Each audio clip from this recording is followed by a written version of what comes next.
La monnaie est une marchandise qui ne se consomme pas directement, mais qui permet plutôt d'obtenir toutes les autres marchandises. On ne recherche pas la monnaie pour elle-même, mais pour sa capacité à s'échanger pour acquérir des biens et des services. La monnaie, pour mener à bien cette fonction, doit avoir certaines caractéristiques. Au cours du temps, l'humanité a exploré plusieurs possibilités avant de choisir l'or comme principale réserve de valeur. Mais un problème s'est posé alors, le transport. En effet, pour dépenser votre or, vous devez déjà le garder et ensuite le transporter. Cela comporte des inconvénients évidents. Surtout quand les échanges mondiaux ont commencé à se généraliser. Les humains, jamais en manque de créativité, ont inventé les banques, puis les banques centrales. Ces inventions très utiles avaient au fond pour but d'augmenter la portée de vos dépenses. Entre deux individus, celui qui gardait son or chez lui et celui qui le donnait à la banque centrale, le second pouvait plus facilement le dépenser que le premier. Dans un premier temps, tout semblait aller pour le mieux. Cependant, les banques centrales ont commencé à émettre plus de billets que d'or dans les coffres, notamment via le crédit, et donc d'augmenter la masse monétaire. Et c'est ainsi que le siècle précédent est celui qui a été marqué par l'inflation. Pour résumer, nous avons eu pendant 5000 ans, l'or qui conserve très bien sa valeur dans le temps, mais difficile à transporter et donc limitant les capacités de dépense des détenteurs. Ou alors nous avons la monnaie fiat des banques centrales aujourd'hui, entièrement numérisée, qui peut se dépenser en un clin d'œil à n'importe quel coin de la planète en théorie au moins.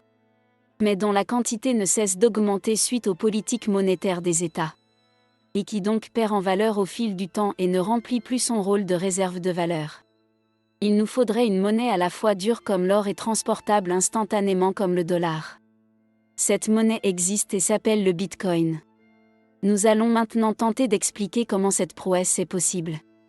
Le vrai miracle qu'a réussi l'informatique, c'est de rendre les coûts de copie et diffusion de l'information quasi nuls. Comme l'imprimerie en son temps, cela a bouleversé la diffusion du savoir.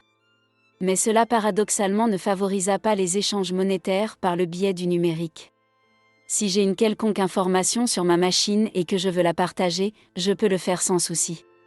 La personne qui va recevoir l'information aura la quasi-certitude que je détiens toujours l'information. Or, dans le cadre d'une monnaie, il faudrait réussir à s'assurer que lorsque je partage quelque chose avec quelqu'un, j'ai moins de cette chose à la fin de l'échange.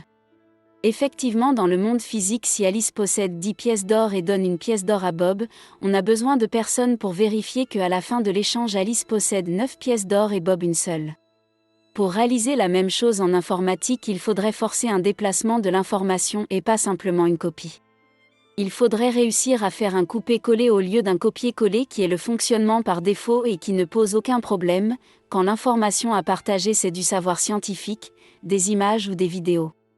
Mais dans le cadre d'échanges monétaires, ça pose évidemment problème. Historiquement, on a toujours eu besoin d'un tiers de confiance pour réaliser des échanges et donc on retombait sur le modèle classique. Techniquement, c'était impossible de faire autrement. Si Alice et Bob veulent faire un échange, Alice passe par la banque connaît le solde d'Alice et autorise ou non la transaction en fonction de cette connaissance.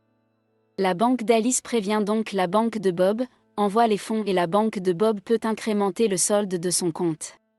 L'idée d'un réseau décentralisé, c'est de réaliser tout ça sans les banques. Si on reprend notre exemple avec Alice et Bob, Alice envoie des fonds vers Bob.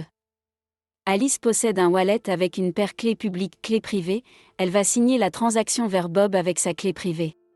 Et donc tout le réseau pourra vérifier que c'est bien elle qui possède les fonds sans avoir besoin de connaître la clé privée d'Alice. Par ailleurs, toutes les transactions du réseau sont publiques. Donc le réseau est aussi capable de vérifier que Alice détient bien les fonds qu'elle dit avoir. L'historique de toutes les transactions effectuées sont disponibles. Avec Bitcoin, Alice envoie directement les fonds vers Bob sans passer par un tiers de confiance. Bitcoin est une technologie qui permet de faire des transferts de valeur sans tiers de confiance. Le réseau Bitcoin, contrairement à la quasi-totalité des services Internet actuels, fonctionne en pair-to-pair. Comme c'est un protocole totalement ouvert, les transactions sont possibles 7 jours sur 7, 24 heures sur 24. Pas besoin de l'autorisation d'un tiers, la responsabilité incombe totalement aux utilisateurs. Le protocole Bitcoin est donc incensurable et ne nécessite pas de permission particulière. Si vous possédez un portefeuille Bitcoin, vous pouvez envoyer vos fonds à qui vous voulez sans aucune restriction possible. De ce point de vue, la valeur est transportable quasi instantanément comme le dollar. Maintenant, qu'en est-il de la politique monétaire ? Il faudrait simplement rappeler que l'or par exemple a une inflation de 2% par an. C'est-à-dire que quels que soient les cours de l'or, les producteurs ne peuvent pas produire plus de 2% du stock existant par an. C'est le ratio stock-flux et c'est ce qui confère alors son statut de monnaie la plus dure de l'humanité depuis 5000 ans. Et qui en faille de surcroît la meilleure réserve de valeur. Pour le Bitcoin, c'est assez simple, il y en a 21 millions qui seront créés en tout, sachant qu'à l'heure où nous parlons 19 millions ont déjà été créés. La politique monétaire est donc déflationniste et garantit une meilleure conservation de la valeur que l'or. Car pour cette dernière, on n'est pas à l'abri de la découverte d'une mine d'or et donc d'une inflation avec chute des cours. Cela est tout simplement impossible avec Bitcoin. Bitcoin résout donc les deux soucis majeurs de l'or et du dollar. Pas d'inflation incontrôlée des banques centrales comme avec le dollar, il y en a que 21 millions. Pas de souci de transport et d'entreposage comme avec l'or, le Bitcoin est une monnaie électronique. Envoyer un lingot d'or d'une valeur de 750 000 $ de l'autre côté de l'Atlantique coûte 3 000 $. Déplacer un montant équivalent sur le réseau Bitcoin s'élève à la modique somme de 1 $. Il n'y a tout simplement pas de comparaison possible en termes d'efficacité.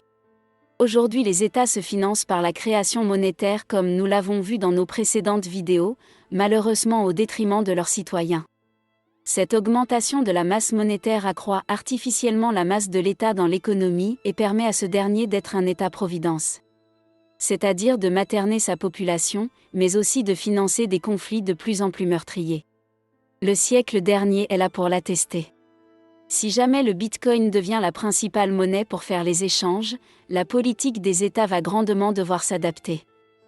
L'humanité sur le long terme est très intelligente, comme elle a su sélectionner l'or dans le passé, on peut s'attendre à ce que dans un futur proche le Bitcoin devienne la réserve de valeur mondiale. Car comme nous l'avons montré, le Bitcoin est une forme de monnaie supérieure à l'or et au dollar. Il ne faut pas oublier aussi qu'il y a seulement 21 millions d'unités de Bitcoin. Ce qui veut dire que si le Bitcoin devient la principale réserve de valeur du monde, il faudra diviser l'ensemble de tous les biens et services du monde par ces 21 millions pour avoir une idée du prix que le Bitcoin pourrait atteindre. En faisant ce calcul, certains experts arrivent à une valeur de 10 millions de dollars par unité de Bitcoin. Autant dire que même un Bitcoin à 100 000 $ n'est pas vraiment cher. Ceci ne constitue pas évidemment un conseil en investissement, nous vous invitons simplement à faire vos propres recherches et à sérieusement envisager d'intégrer dans votre patrimoine la reine des cryptos. Si ça vous intéresse d'en savoir davantage sur le fonctionnement du Bitcoin, comment en acquérir et le conserver, nous aborderons ces questions dans les prochains épisodes. Donc, pour ne rien manquer de notre activité, abonnez-vous.